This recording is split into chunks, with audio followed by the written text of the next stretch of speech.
benno gotejo ɓaawo ko zonal chairman meɗen salmini meɗen lebati anda kawtal hoore ciwan salama sidigo watuma kiwa woni agɓe ɓade lori egge mi yetti allah kawtal hoore siba ɓawa ɗomɗo ha benno gotejo kuma je national chairman ina kiya so ko wiite fulfulde ɗuggal himɓe adna ko wiite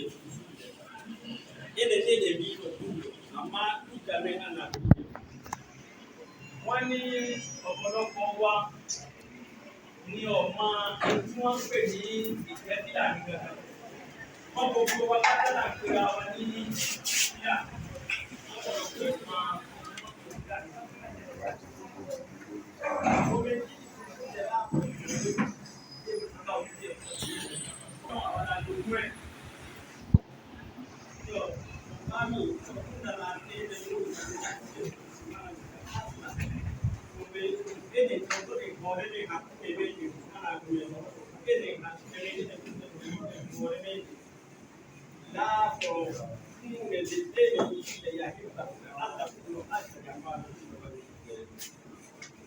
wọ́n ní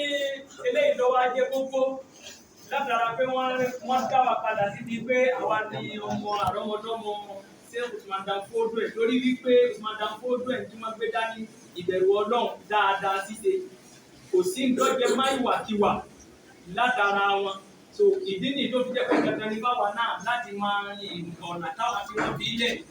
ká má máa ṣe ìjàmbá ara wa àtàwa o àtìrán míì kí gbogbo wa ká wà òkè ká dúró bó ṣe yẹ ká dúró bọ́nà sí fẹ́ máa dábẹ́ ìwé. gama wo ɓeɓe waɗa hakkilo nan ɗo ɓe mbiya sai Usman Dan ta anu teto a hausa sai Usman tawno a hausa e biti gaba go haka geɗe jurtirta tire wonde yiyata wonde kanko ɗum fonniɓe koɓe naati go wọ́n ní bàbá wa ṣé Usman Dan Fodio rẹ̀ nínú wọ̀ nígbà tí wọ́n délé Haúsá wọ́n bá wọn ní ìyapa tí wọn ò jẹ́ kan wọ́n gbà ní bàbá dé ṣé Usman Dan Fodio rẹ̀ ní ọmọ ọsọ wọn dì kan gẹ́gẹ́ bí Àlùkùránì ṣe fi ìdógbé dání pẹ̀lú pé ká ṣọ̀kan Àlùkùránì ló fi bá wọn sọ̀rọ̀ tí gbogbo wọn fi ṣọ̀kan tí wọ́n fi ṣera wọn lọ́kàn nínú ẹ̀sìn àti nínú àti nínú ìṣe. so hawri nene joɗaniɗe hande neɗɗo ko woni e muɗum kannunke ɓe mbate diddey enen fulɓe